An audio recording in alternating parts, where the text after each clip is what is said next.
Hi, welcome to my channel. My name's Chance, and today I'll be reviewing The Lord of the Rings, The Fellowship of the Ring trick-taking game.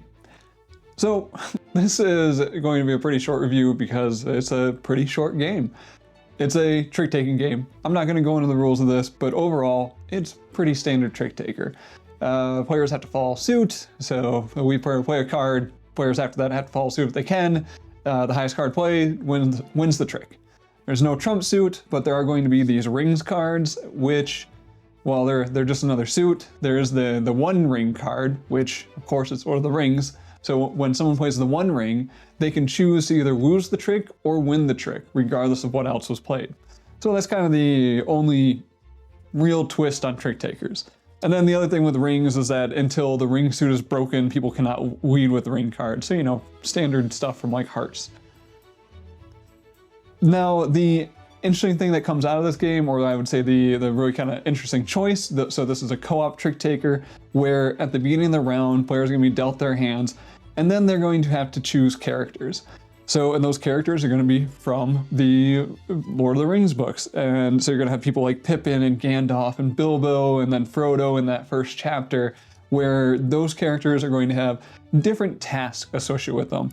So like, for example, here I have Bilbo, and this is win 3 or more tricks. Whereas Frodo is win 4 or more rings cards. So they have their own little tasks that they're going to be trying to achieve, and to win the round, everyone's going to have to achieve their set goals, basically. And that's really all I'm going to say about the rules of this, because it's pretty straightforward. If you're familiar with trick takers, I think you're going to be able to kind of learn this and play it pretty quickly. There are some kind of neat tie-ins with the story, which I'm going to get into here in a minute. But the first thing I want to call out in this game is that the art in this game, I think is beautiful. I really enjoy the art style. It's got kind of this stained glass style going for it, and it's just really unique. It's not something I've seen in a game before. It's a interesting art choice that kind of just adds to the theme and makes it kind of stand out in the genre and in the world of board games, because this is not something that I've really seen done before. The other thing is, like, production is fantastic. Like, let's see if we can get that shiny box there, right? Like, this is just ridiculous how pretty this box is. Kind of a weirdly shaped box, pretty long, doesn't really fit on my shelf properly. But overall, production and the quality of this game is really good. It even comes with a few little wood tokens here. So like, we have this wood token that starts the round on the gray side with a ring on it. But then once a ring card is played, that indicates rings are broken. So you flip it over to indicate that people can lead with rings. And then there's some little objective markers in the game. So production quality, phenomenal in this. And then that brings me into the theme. So theme of the game, you know, it's Lord of the Rings. But I want to call out that the designer did a fantastic job tying the goals of the characters to the actual story in the book. So I never made it through all the Lord of the Rings. I did find it pretty slow overall. Loved the movies, tried reading the books, but, you know, I don't know, maybe it was at that point where I just could not focus for that long anymore in my life. So getting through that first book was a bit of a slog for me. And I would say this game starts out kind of slow. Like, doesn't have the quickest build up to kind of those interesting moments in the story, but those story moments are there. And I actually learned some things about the story playing this game, which was super interesting. I was introduced to some new characters in this. And each one of these characters, though, the ones that I was familiar with, when they came up and I saw the goals that they had, I was like, oh, that actually ties into like that character's, the role in the story. It ties into that character's relationship to another person in the story. So I think the designer did a great job of bringing the theme out of this game. And that kind of is what drove me to continue playing chapters in this. I think the revealing those next set of cards, that was the most interesting part of this game for me. Getting to that next chapter and just seeing what the designer had in store was a really exciting part of this. Now, this brings me to the gameplay. And this is where I have a bit of a struggle. So I have to give a disclaimer first, because so far I've only played this at 2 players. This is clearly, when I was playing this, very clearly designed as a 4-player trick taker. I think you can play it at 3, but this seems like it was made for 4 players, and then it was made to be functional at the other player counts. Now, 2 players, I will mention that I've played tons of trick takers. I've played a lot of co-op 2-player trick takers. I played the crew between 2 and 5 players. So I have a lot of experience with trick takers in general. So I think I have a pretty good idea of how this gameplay is going to translate to a higher player count. Overall, I found the game pretty easy at 2 players. Now I'm also need to provide that disclaimer that the person I was playing in this, we only made it to chapter 14 in the game. The game turned into a slog for us. We were not looking forward to pulling out that next chapter. Like we decided to just kind of look at the chapter, look at the characters coming up, and we're just like, yeah, this is not gonna hold our attention. And I'm just gonna say that with this person, I've spent probably like 4 months playing Jekyll and Hyde vs. Scotland Yard, which much simpler game, not nowhere near as long of a campaign, but I would say the gameplay was so much more engaging for us. So I want to call out that like we didn't stop this game because like we didn't know what we're doing or we weren't very good at it. We stopped it because we were just so bored playing it. We just did not want to continue. And that's pretty damning review right there. But don't worry, I have some more things to say about this because I did review some other reviewers online. So I do want to mention that I am pulling a little bit from Daniel Thoreau with Space Biff, and then Andrew posted from Meeple Mountain a pretty good review on this. And these are kind of what cemented some of my opinions. And this is why I never brought the game to the table for 4 players.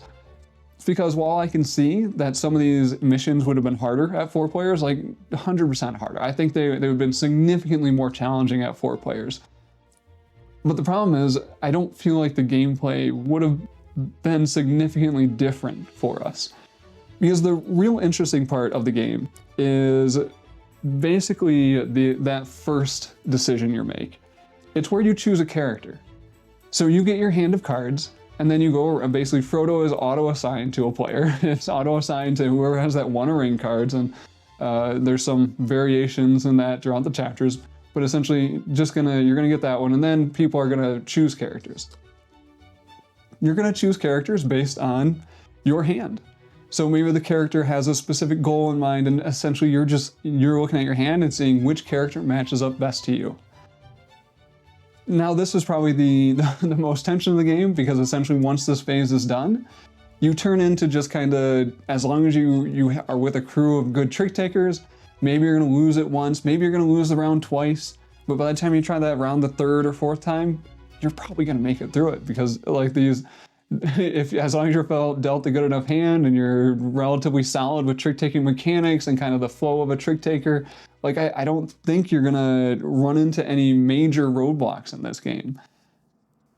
And that's a bit of a letdown, because I want to say that I think the crew just does this so much better. I played the crew at 2 players multiple times. I played it with the same person I was playing this game at 2 players. And we both agreed that the crew had more tension and more interest and more variation in the missions for us. It took, while we didn't have that initial choice of the character, we were still choosing those initial missions, and that was a point where like we had to make do with what we got, which made the game more interesting and made it more engaging. Now, the other reason I think this kind of falls flat for me compared to the crew is due to the timing of the player communication. So in this Fellowship of the Ring game, when you choose your character, you're kind of declaring what your hand is geared towards. You're telling everyone what you think you're capable of. Maybe you choose the character that says, win 1 trick this round. So you're basically saying, my hand's kind of garbage, so I think I'm gonna win very few tricks. That's gonna be a lot of information in a trick taker. Now, the other thing that happens is some of these characters, that tie in with the theme, they're gonna actually be allowed to pass cards to other specific characters. I found that this was not really necessary, because you kind of already chose the character and said like, oh, I already know my hand is best matched to this one.